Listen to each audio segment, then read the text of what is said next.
हार्दिक अभिनंदन करता हूँ। बंधुओं, यह कार्यक्रम प्रारंभ हो इसके पूर्व चलते हैं अपन पूज्य गुरुदेव के चरणों में वंदन कर आशीर्वाद पूर्वक भावना लेकर कि आप सभी शामिल हो जाएंगे। हे स्वामी नमोस्तु नमोस्तु नमोस्तु। प्रथम जिज्ञासा संघस्थ ब्रह्मचारी श्री महेंद्र जी रखेंगे, उसके बाद तैयार रहें। नमोस्तु महाराज जी, नमोस्तु नमोस्तु। रात्रि में भोजन न करने का वैज्ञानिक कौन से कारण है? रात में भोजन क्यों नहीं करते, इसमें विज्ञान क्या बोलता है ऐसा ब्रह्मचारी महेंद्र जी जानते हैं। देखो ऐसा है, हमारे जैन दर्शन में जो कहा है वह पूर्ण वैज्ञानिक है। और एक बार मैंने एक चिकित्सक से पूछा था कि रात में भोजन नहीं करने को आप क्या समझते हैं आप अपने विज्ञान में। उनका कहना था कि मुख में जो रोटी का ग्रास चबाते हैं वो बड़ी आंत तक अर्थात मलाशय तक पहुंचने में 4 से 5 घंटा लेता है। यदि हम सो जाते हैं तो हमारा आंतों में भोजन को आगे बढ़ाने का काम बंद हो जाता है, सड़ने लगता है। जैसे आटा चक्की होती है और गेहूँ ऊपर से नीचे गिर जाए, पहुँच जाए पाटों के बीच में, और फिर लाइट चली जाती है तो वहीं पर वो आधे पिसे हुए या अखंड गेहूँ रहते हैं।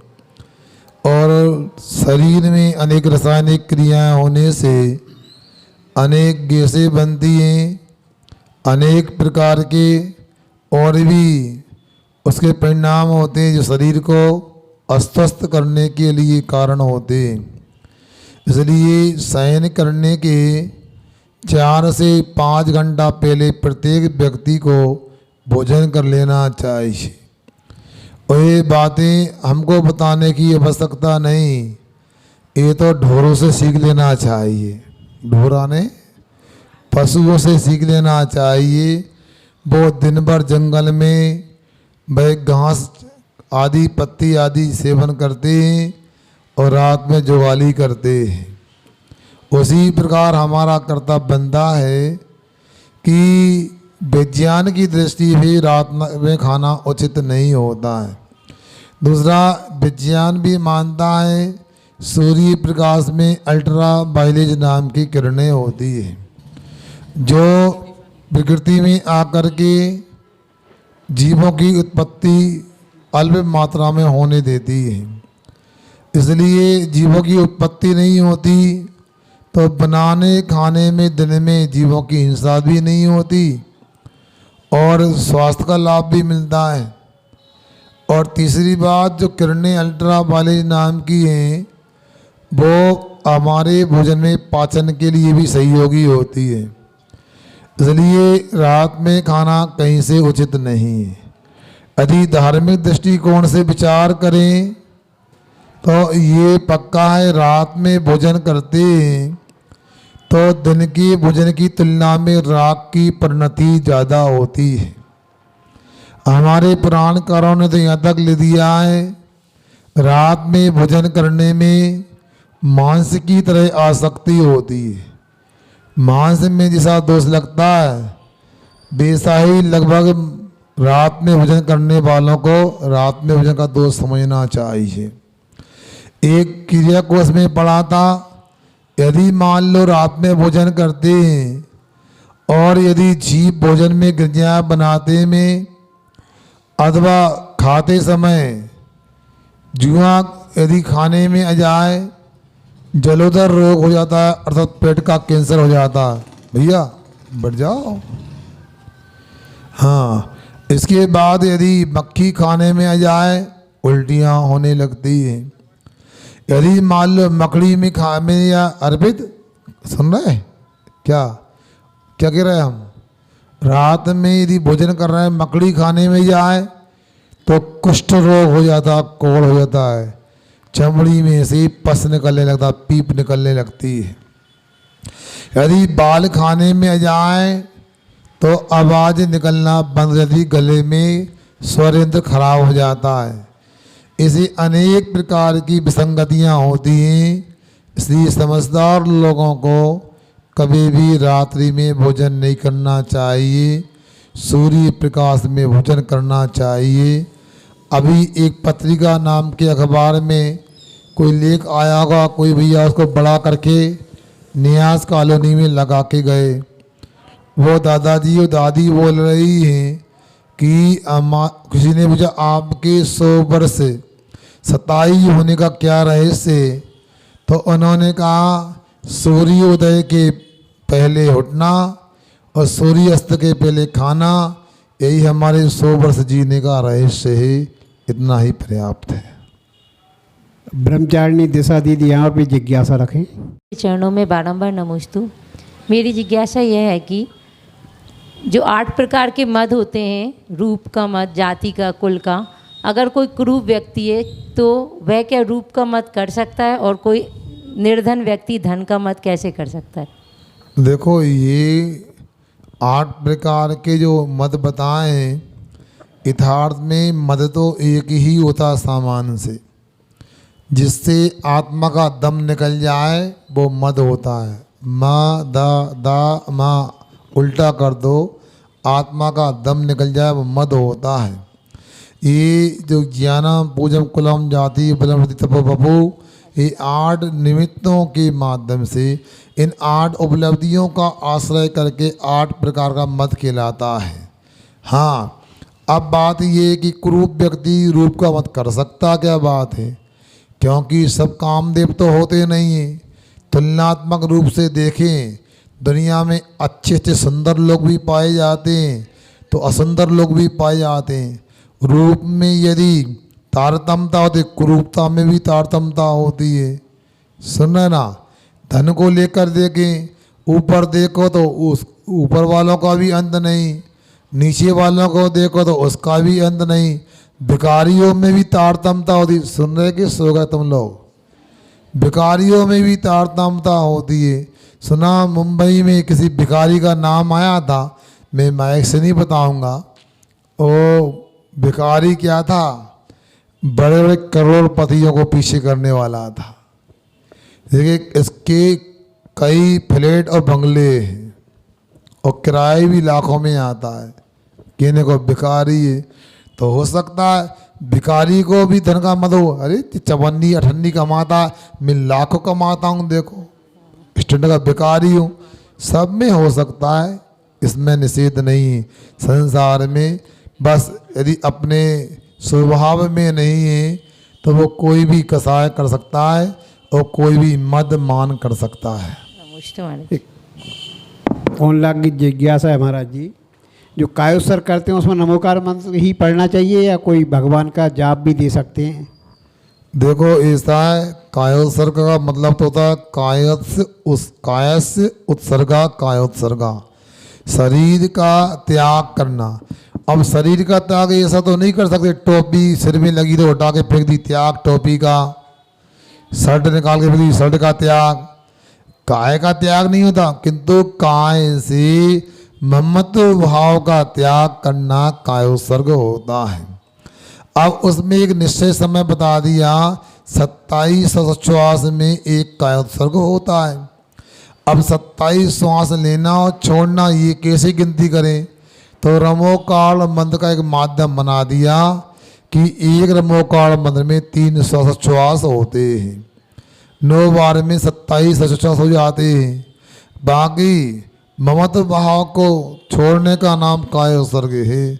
और आपने पूछा और कोई पढ़ सकते हैं जाप वगैरह, ऐसा कोई उल्लेख नहीं आया है, तो हम आपको कैसे बताएं? मगर रमोकाल मंत्र पढ़ा जाता है और रमोकाल मंत्र की जगह श्वास की मुख्यता होती है।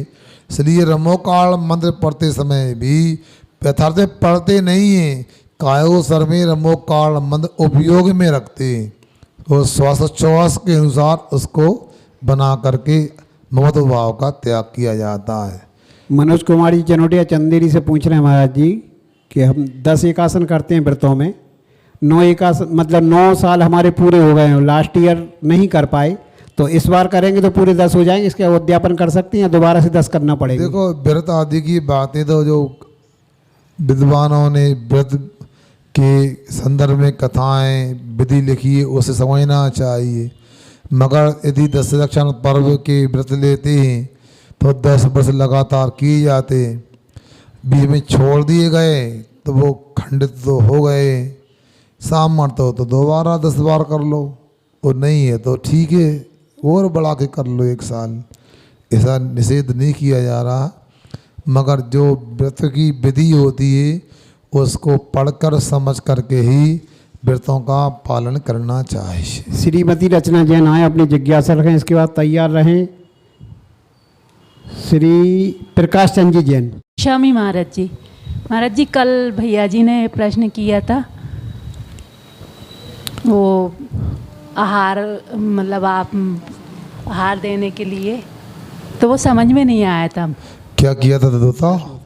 वो मतलब आपने मतलब 4 गिलास लेके और फिर से बैठ गए थे और अच्छा ये पूछ रही हैं कि कल प्रश्न जारी किया था, एलग छुल्लग महाराज जी को, मुनि महाराज जी को आहार दे सकते कि नहीं दे सकते? समझने में तो कोई बात नहीं थी, हमने तो संस्मरण सुनाया था, इतना ही उत्तर था। जो कटोरे में या पात्र में आहार करते हैं ऐसे छुल्लक छुल्ली का तो आहार दे सकते हैं मुनि महाराज को, जिनके पात्र का कटोरे का त्याग हो गया ऐसे एलग जी और आर्य का आहार नहीं दे सकते हैं। हमने ये सुनाया था कि एक बार हमारा प्रसंग था, हमने आचार्य श्री जी को आहार दिया तो हमारे लिए 4 गिलास दिए, तो 4 गिलास हमने खड़े होकर के आचार्य श्री को दे दिए, और बाद में मैं तो नहीं समझना कि हम खाते खाते दिया है, हमने अपने आहार करने के पहले लिए और उनको दिया फिर बैठ गए, ऐसा है महाराज जी। उसमें जिज्ञासा ये है कि आपने उच्चासन ग्रहण किया, हाँ, और आपने कटोरे में अपने हाथ लिए और फिर आप उठ के चले गए। देखो ऐसा रहता है, उच्चासन श्रावक ने हमको कराया तो हमारा कर्तव्य बदे हमसे जो उच्च हैं उनके लिए हम खड़े भी हो सकते हैं और उनको हम और भी सम्मान के रूप में भाई सम्मान संबंधी क्रियाएं कर सकते हैं, उसका ऐसा निषेध नहीं है। वहाँ पर प्रारंभ में आहार के पहले खड़े हो गए फिर बैठ गए, वैसा है। सुन नहीं ना, आप लोग थरिया लगा ली चौका में और भोजन करना चालू नहीं किया, थरिया जाना तो थाली अब मतलब लगा लिया आपने, और कोई अचानक आ गया खाना प्रारंभ नहीं किया तो परोस सकते हो नहीं परोस सकते? खाना चालू कर दिया तो ऐसा ना करियो, ऐसा नहीं होता है। मगर ऐसा नहीं, फिर आपका गड़बड़ के लाएगा। वृत्ति लोग तो ऐसा कर ही नहीं सकते, अवृत्ति का तो कह ही नहीं सकते, वो तो कुछ भी, वो तो खाता भी जा, बनाता भी जा, परोसता भी जा, सब कुछ कर सकता है। डबरा घाट से मुद्रा लेके निकले तो वहाँ पर हमारा आहार का योग नहीं बना, तो वहाँ से चलते चलते मात्र 34 मिनट में 3.5 मिनट चल करके बरगी हिल बाजना मेडिकल पार करके मड़िया जी पहुँच गए थे। तो मड़िया जी पहुँचे तो अचानक पहले नए नए मोबाइल चले थे, तो किसी ने कह दिया महाराज आ रहे हैं, विश्वास नहीं हो रहा था और अचानक लगा आ रहे हैं महाराज यदि कहा है तो एक ब्रह्मचारिणी बहन अपनी थाली लगाकर तैयार थी, थाली में रोटी लपटा था और उसने कहा महाराज को पड़गा लें, तो कुछ नहीं था, हमें पड़गाया, वो थाली अपने लिए लगाई थी, उसी को देखो महाराज ये बेसन का लपटा और रोटी हो गया, काम क्या करना है। तो ऐसा भी हो सकता है, तो इसका निषेध नहीं है। हाँ, मगर पात्र जो रखते हैं वो ही आहार दे सकते हैं, छुल्लक और छुल्लिका दे सकते हैं। अब श्री प्रकाश जैन इटारसी अपनी जिज्ञासा रखें, इसके बाद तैयार हैं श्रीमती अल्पना जैन इटारसी। गुरुदेव नमस्तु। छुल्लक महाराज जी को इच्छा में मेरा प्रश्न है गुरुदेव, जैसे अपन शुद्धि पहन के मंदिर जी जा रहे हैं और रास्ते में अगर कोई गाय का बछड़ा अपने ही सामने क्षतिग्रस्त होकर गिर जाता है और अपन शुद्धि पहने हुए, तो अपना क्या कर्तव्य बनता महाराज जी? अब देखो ऐसा है, दया ही धर्म।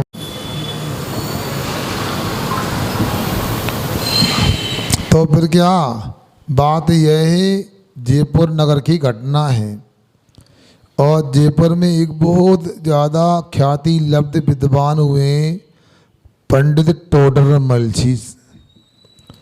टोडरमल जी चोटी के सिद्धांत शास्त्री तो थे ही मगर विधानाचार्य भी थे।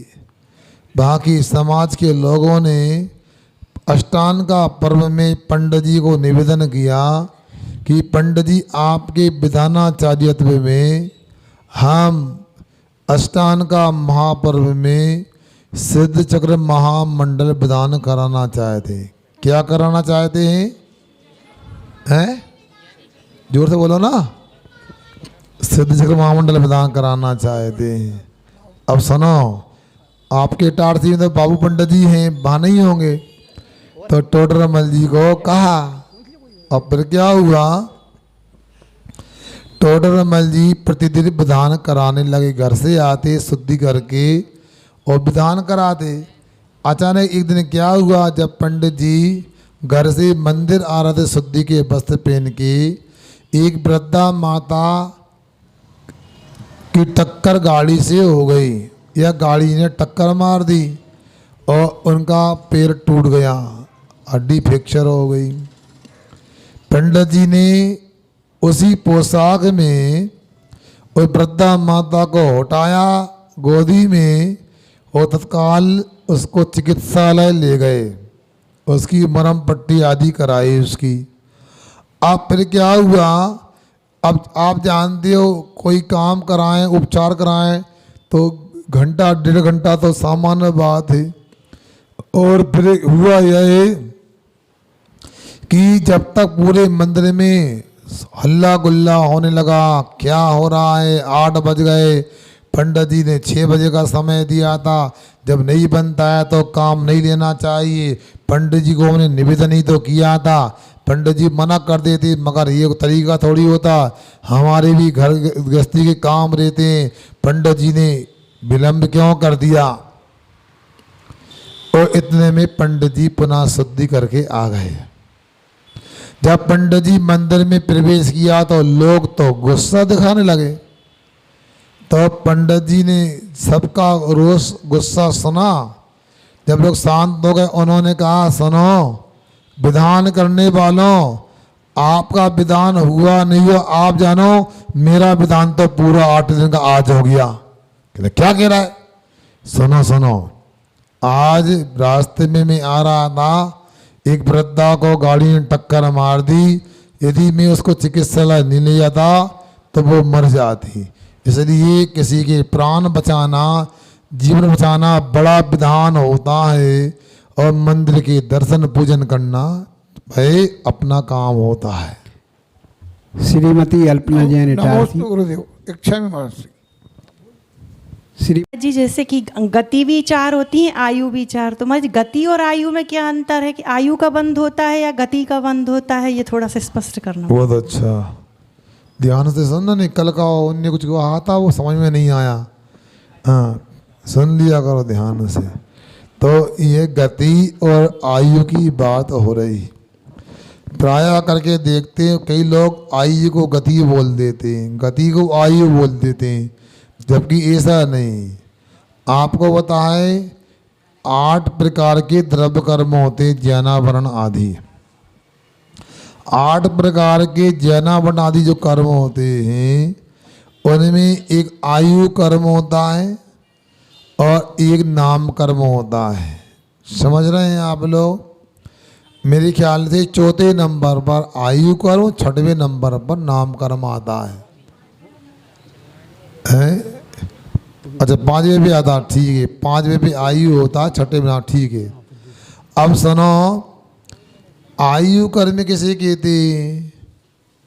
जिस कर्म के उदय से जीव नालक आदि भव में निश्चित काल तक रहता है उसको आयु कर्म कहते हैं। और जिस कर्म के उदय से जीव के शरीर की रचना होती है उसे नाम कर्म कहते हैं। नाम कर्म 93 प्रकार के होते हैं, अवैध रूप से 42 प्रकार के होते हैं। भेद विवक्षा से 93 प्रकार के, अभेद विवक्षा से 42 प्रकार के होते हैं। अब उन्हें नाम कर्मों में एक गति नाम कर्म होता है जिसके 4 भेद होते हैं। अब याद रखना आयु कर्म क्या है और नाम कर्म क्या है। आयु कर्म तो भव में जीव को एक निश्चित समय तक बनाए रखता है, और जो आयु कर्म के अनुसार जीव की सदस्यता को प्रदान करने वाले वे शरीर आदि होते हैं, ऐसी नरक आदि पर्याय को नरक आदि गति कहते हैं। इसलिए नायु कर्म और गति कर्म का सहचर्य संबंध होता है। गति आयु के अनुसार चलती है और विशेष समझना है गति का बंध तो हमेशा होता रहता है। अभी भी हमारा गति का आश्रम बंध चल रहा है, कोई ना कोई गति का बन रहा है। आयु बंध हमेशा नहीं होता। आयु बंध का नियम है वो जीवन के 8 अपकर्ष काल में होता है, अर्थात जब जीवन के वर्तमान आयु के 2/3 निश्चित खिर जाते हैं अथवा 2/3 आयु निकल जाती है, तब पहला अपकर्ष काल आता है। आपकी भाषा में इसको अटेम्प बोल सकते हैं, जैसे यूपीएससी आदि परीक्षाओं में अटेम्प होते हैं, चांसेस को कहते हैं। इस प्रकार यदि मान लो 2/3 आयु निकलने पर आयु बंद नहीं हुआ तो शेष बची हुई आयु में से 2/3 निकलने पर आयु बंद होता। ऐसे 8 अपकर्ष काल आते हैं, उनमें भी आयु बंद नहीं होता तो मरण के पहले अंतिम अंतर्मूर्ति में आयु का बंद हो जाता, ऐसा जानना चाहिए। और विशेषता सुनना चाहो, आयु बंद का कभी परिवर्तन नहीं तो संक्रमण नहीं होता, गति नाम कर्म का संक्रमण हो जाता है, इत्यादि विशेषताओं को जानना चाहिए। बाकी कर्म कांड आदि पढ़ के आप समझ लें। श्रीमती प्रभा जैन इटारसी अपनी जिज्ञासा रखें, इसके बाद तैयार रहें श्री अक्षत जैन इटारसी। नमोस्तु महाराज जी, नमोस्तु महाराज जी, नमोस्तु। इच्छामि महाराज जी, इच्छामि महाराज जी, इच्छामि महाराज जी। मेरा प्रश्न है, जब किसी का मरण हो जाता है तो वो 13 दिन होने के बाद जो थाली निकाली जाती है वो गाय को खिलाते हैं, फिर 1.25 महीने बाद निकाली जाती है, फिर कड़ाए दिन आते उसमें निकाली जाती वही तिथि को, फिर वो कौआ को खिलाते, गाय को खिलाते हैं, तो मतलब ऐसा करना उचित है क्या महाराज जी? देखो ऐसा है, इटारसी तो हम एक तरीके से पहली बार आए, हमें पता नहीं तुम्हारे यहाँ क्या थाली होती है, क्या जुलूस होता है, मगर इतना याद रखो 13 दिन के बाद कुछ नहीं होता, 12 दिन के बाद शांति विधान होता है। जैन धर्म के अनुसार तो इतना ही कह सकते हैं। सुनो ध्यान से, ए बच्चे सुनो ध्यान से। आयु ने अग्नि कायक जीव जो होते हैं उनका जीवन होता है 3 दिन का। क्या अग्नि कायक जीवों की स्थिति 3 दिन की होती है। तो जब किसी का अग्नि संस्कार करते हैं तो 3 दिन के बाद में जब अग्नि शांत हो जाती है तो उसके बाद में अस्थि संचय करते हैं, उसका नाम तीसरा या तीजा होता क्या बोलते हैं।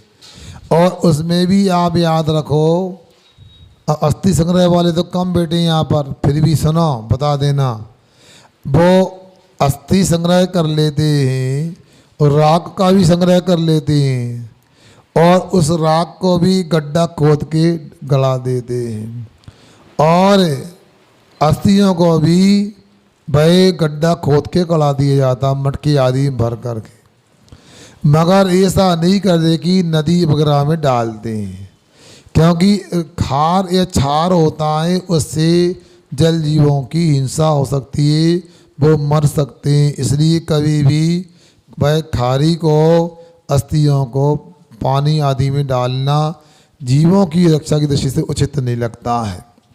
अब इसके बाद में आप लोगों के लिए ये भी ध्यान रखना, तीसरे के बाद में 12 दिन के बाद में भाई शांति विधान किया जाता है। तीसरे दिन तो गृह शुद्धि हो जाती है, कपड़े वगैरह धो लेते हैं, पोछा पोछा कर लेते हैं, और 12 दिन के बाद शांति विधान होता है।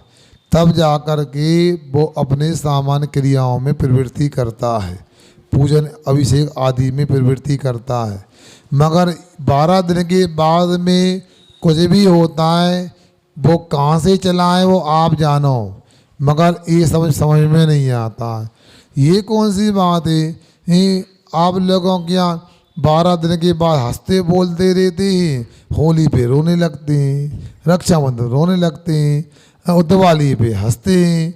ये आप लोगों को सोचना मुझे समझ में नहीं आता, ज़्यादा समझना भी नहीं चाहता हूँ मैं, मगर इतना है ये थारी आदि की बात दादी ने कही है, मुझे पता नहीं है, और आप लोग जानो क्या है।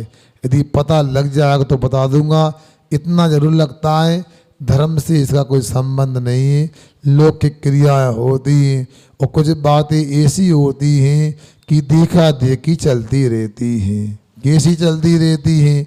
रास्ते में गंदगी कर दी किसी ने, कुत्ते वगैरह ने, और राजा की सवारी निकलना था तो लोग उनके ऊपर राजा को माला पिलाने जा रहे थे, फूल देने जा रहे थे, तो भैया राजा गुस्सा ना हो गंदगी, तो पता लगा एक व्यक्ति ने गंदगी ऊपर फूल डाल दिए कि गंदा ना लगे रास्ता, तो पीछे वालों ने देखा तो वो भी फूल डालने के पता लगा, बुछोरा बुछोरा ढेर लग गया फूलों का।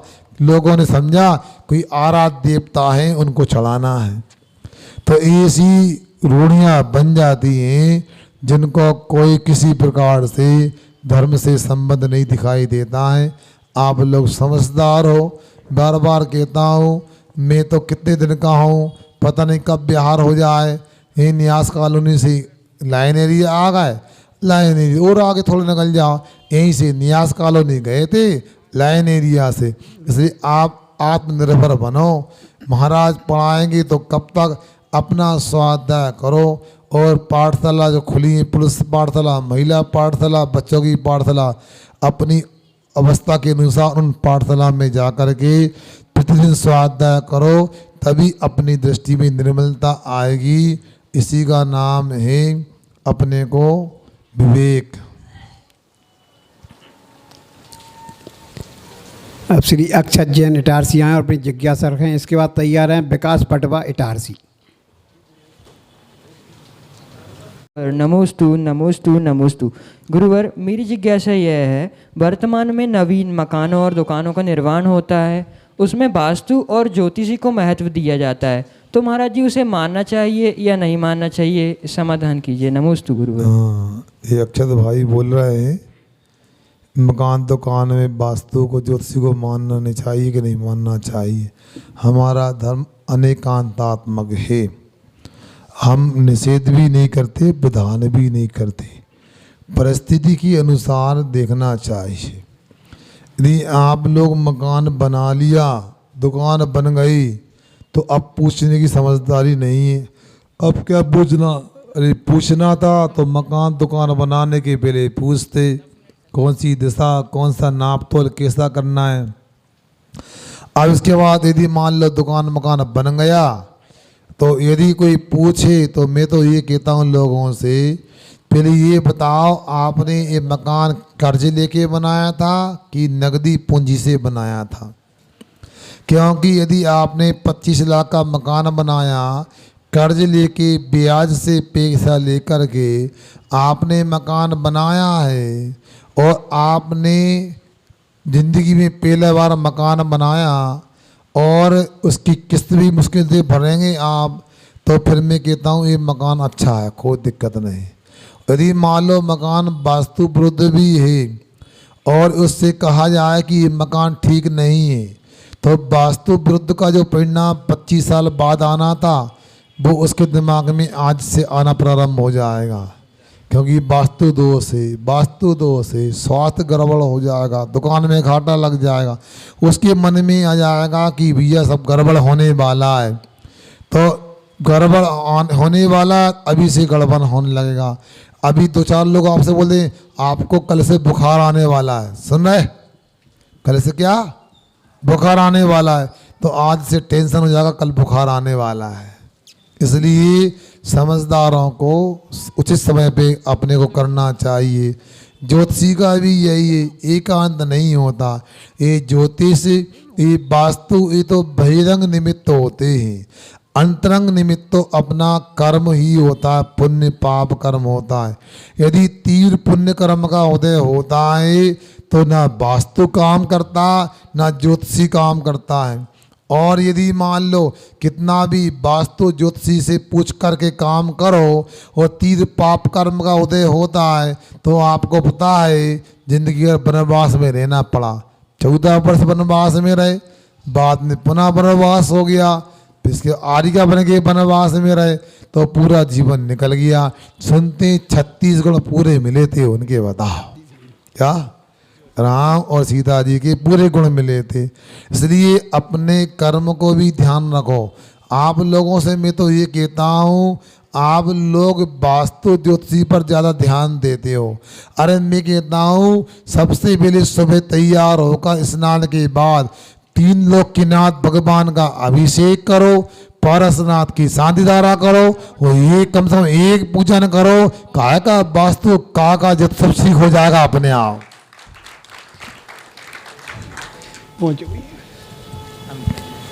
नहीं, अंतिम नहीं है अभी। अब विकास जैन पटवाएं अपनी जिज्ञासा रखें, इसके बाद अंतिम जिज्ञासा श्री विजयंत जैन इटारसी। तो महाराज जी, इच्छा महाराज जी मेरा प्रश्न है कि कई लोगों को हम समझाते हैं मंदिर चलना चाहिए, गुरु जी की दर्शन करना चाहिए, उनके समझ में भी आता पर आते नहीं है, तो क्या उनको गति बंद हो गया, उनको नरक ही जाना है? समझ में तो आता है पर इसके बाद भी आगे नहीं बढ़ते हैं, तो महाराज जी बताइए क्या करें? देखो ऐसा रहता है, हमारा काम बोलने का है, प्रेरणा देने का है, उनका काम वो जाने क्या है। इतना अवश्य है कि यदि मान लो अच्छे काम में रुचि नहीं दिखाते, अच्छे काम में कदम नहीं बढ़ाते तो पक्का है भविष्य तो अंधकार लग रहा है उनका। हो सकता है ऐसी खोटी आयु का बंध भी हो गया हो। आदि मध्याह्न काल में स्वाध्याय कर रहे थे सर्वार्थ सिद्धि का, उसमें आया था जिसको देवायु को छोड़ करके नरक आयु का, त्रंज आयु का बंद हो जाता है तो व्रत लेने के भाव नहीं होते। इसलिए आप लोगों को समझना चाहिए, मगर यदि वो नहीं सुनता तो समझाना बंद कर दें, ये भी कोई उचित नहीं है। अपना कर्तव्य हम करें, क्योंकि पद्म पुराण ग्रंथ में एक प्रसंग आता है, दशानन की माँ का नाम केकसी और पिताजी का नाम बोलो रत्न सुरवा था। महाराज जी आपका चातुर्मास करा, आप ही बोलते जाया करो, हमसे नहीं बुलवाया करो। अरे आप भी तो बताओ, हे पद्म पुराण भी नहीं पढ़ा क्या आप लोगों ने? बताओ, राम जी की कथा तो पढ़ लो, भारत में जन्म ले गया तो राम जी की का राम लेने से भी पाप करते, और राम की पूरी कथा पढ़ो तो भगवान बन सकते हो। अब सुनो, बात ये हो रही है कि वहाँ पर रत्न सिरवा और केकसी, तो केकसी को जब दशानन रावण गर्भ में आया तो उसको दोहला उत्पन्न हुआ। दोहला मतलब कोई इच्छा उत्पन्न हुई। तो क्या इच्छा हुई? चमकती हुई खड्ग में अर्थात तलवार में देखकर श्रृंगार करूं। उसका दिमाग खराब हुआ कि आखिर दर्पण में देखकर श्रृंगार किया जाता है, तलवार श्रृंगार करने की थोड़ी होती है। सहन नहीं हुआ, बार बार मन में विचार आया तो वह अपने जीवन साथी के पास पहुंची और राजा रत्न सिरवा से कहा कि ऐसे बार बार विचार आ रहे हैं, क्या कारण है? तो उन्होंने कहा, सुनो, हमारे परिवार में एक 3 खंड का अधिपति जन्म लेने वाला है, आपके गर्भ में आ चुका है और वह निदान से बना है और किसी स्त्री के व्यामोह में फंस करके वह मारा जाएगा और नरकगामी होगा। और माँ तो माँ होती है, जोर जोर से रोने लगी। हम तो इतने धर्मात्मा हैं, भगवान की आराधना करते हैं और ऐसा कैसे होगा। और जब ज़्यादा रोने लगी तो रत्न सिरवा ने समझाया कि देखो ऐसे रुदन नहीं करते हैं, ऐसे आक्रंदन नहीं करते हैं, क्योंकि हम माता पिता होने के नाते बच्चों को संस्कार दे सकते हैं और देंगे, किंतु जीव का अंतरंग कारण तो उसका ही पुण्य पाप कर्म है। वो ऐसा ही योग लेके आया है, ऐसी कर्म प्रकृतियों को लेके आया है कि वो लाख समझाने के बाद भी वो ऐसा ही करेगा जो होना है। इसलिए आप लोगों से हमारा कहना यही है कि हम समझा सकते हैं, मंदिर जाओ, अभिषेक करो, पूजन करो, रात में भोजन करो। क्या हो गया? अरे रात में भोजन नहीं करो। अच्छा हाँ, मतलब सुन रहे हैं आप लोग। पानी छान करके पियो, बाजार का नहीं खाओ, हैं श्रावक संस्कार शिविर में आओ। अब इसके बाद क्या कर सकते हैं बताओ? इसलिए आप लोगों को स्वयं सोचना चाहिए, अपने को आकुलता नहीं करना। जैन धर्म में आकुलता को कहीं पर भी जगह नहीं है। समझाने के लिए तो समझाओ, क्योंकि पता नहीं समझाने से क्या चमत्कार हो जाए। अर्पित कुमार सुन रहे ना? क्या पता है, एक शेर को समझाया महाराज ने, तुमको नहीं? एक शेर को महाराज ने समझाया, उसने महाराज के समझाने से मांस का शिकार का त्याग कर दिया और आगे चलकर समझाने से महावीर भगवान बन गया।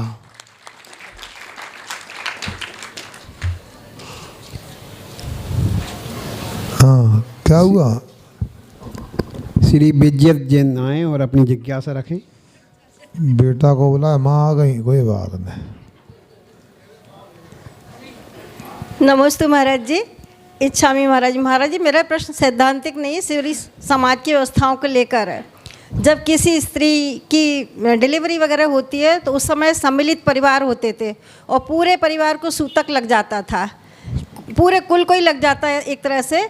लेकिन आजकल व्यवस्था ऐसी है कि विदेश में उस परिवार का व्यक्ति है तो उसको भी खबर पहुंच जाती है और उसको भी सूतक लग जाता है। महाराज जी, मेरा प्रश्न ये है कि जो नवजात शिशु होता है उसकी नानी आती हैं और वो प्रसूति गृह में जाती हैं और बच्चे को खिलाती हैं, अपनी लड़की को भी सब कुछ करती हैं, तो उसको सूतक क्यों नहीं लगता? वो तो तुरंत नहा धो के मंदिर में भी आ जाती हैं। देखो ऐसा है, ये सौर सूतक की बात को लेकर हम ज़्यादा स्पष्ट नहीं बोल सकते। ये तो केवल ज्ञानी बता सकते हैं क्यों लगती है, क्यों नहीं लगती है। अब ये अपना एक संबंध होता है, नानी और दादी दो होते हैं, मगर मैं पूछता हूँ उस बच्चे को लेकर के दादी क्या समझती है? ये हमारो घर को मोड़ा है। और नानी क्या समझती है? ये मोड़ी को मोड़ा है। देखो समझ में विचार में अंतर आया कि नहीं आया? तो हमारे यहाँ सौर सूतक की जो व्यवस्था है राग की परिणति को लेकर के होती है। आज तो स्थिति ये बन गई है, अब तो कोई सब जीवन शुष्क हो गया है। का सौर सूतक की बात करते हो, बड़ा दर्द होता है। सुना कुछ दिन पहले नागपुर की घटना है, एक बिटिया ने अपनी माँ से कहा मुझे मोबाइल दो, और माँ मोबाइल देने वाली थी, थोड़ा विलम्ब हो गया। उसे मूर्खा बिटिया ने क्या किया, चाकू उठा माँ के पेट में मार दिया। ऐसी निष्ठुरता है। अब हम क्या बताएं क्या है, कौन से रिश्ते क्या हैं। मैं फिर भी कह रहा हूँ, आप लोग का जन्म बीतराग जैन कुल में हुआ है। आप लोग का जन्म ये पावन भूमि तीर्थंकरों की भूमि भारत में हुआ है। यहाँ अब भी कोई मर्यादा बची है, मगर वो मर्यादाएं संयुक्त परिवार में तो फिर भी बची हैं। अकेले रहते हैं, वहाँ कोई लेना देना नहीं होता है। इसलिए आप लोगों से मैं कहना चाहता हूँ, सौर सूतक के बारे में आपको जमे अथवा न जमे। समझ में आया नहीं आए। एक धर्म संग्रह नाम का श्राप का आचार है, पंडित मेधावी जी ने लिखा, जहाँ तक मुझे याद है। उसमें इतना बस कहा है, जो सौर सूतक के टाइम पर अथवा मालवा में जन्म को सूतक बोलते हैं, मरण को पातक बोलते हैं। आप बुंदेलखंड में हैं तो आपके जन्म को सौर और मरण को सूतक बोलते हैं। तो ये सौर सूतक पातक की व्यवस्था को ले कहा है। जो सूतक पातक के दिनों में दान पूजन करता है उसे नीच गोत्र का बंध होता है। सुन रहे ना? इसलिए आपको जिनवाणी में जो लिखा है उसके अनुसार सौर सूतक का आपको ध्यान रखना चाहिए, पालन करना चाहिए। अब ज़्यादा तो हमें पता नहीं है। पहली बार सुनने में आया कि नानी प्रसूति गृह में जाती है। अब हमें तो पता ही नहीं था। जो भी हो ठीक है। हो गया जिनवाणी के जान। शंका यह है कि अरिहंत परिमेष्ठी और सिद्ध परिमेष्ठी किसी जीव को अजीव नहीं बना सकते और अजीव को जीव नहीं बना सकते, ऐसा सुना है मैंने। अगर ये सही है तो एक कथानक आता है जिसमें सासू माँ अपनी बहू के ऊपर मटके में से एक सांप डाल देती है और वो सांप माला बन जाता है। तो वो किस तरीके से बन जाता है महाराज जी? गजब, समाधान कीजिएगा। ये तो पंडित जी निकले यार बेटा। देखो ऐसा है, अध्यात्म की बात अलग होती है और कथानक अलग होते हैं। अध्यात्म की दृष्टि से या द्रव्य दृष्टि से विचार करें तो इसमें बिल्कुल सत्य यही है, एक द्रव्य दूसरे द्रव्य का कुछ नहीं करता है। ये वस्तु व्यवस्था है, किसी ने बनाई नहीं व्यवस्था, व्यवस्थित है।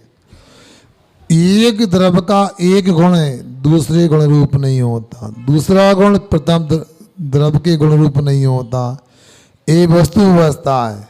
मगर आपने यदि वो किसी सती को लेकर, क्या नाम था, मनोरमा, सोमा सती था, तो सोमा सती का प्रसंग कि भाई सांप का माला बन गया, माला का सांप बन गया, ये तो देवों के द्वारा ऐसा चमत्कार संभव है, इसमें निषेध नहीं है।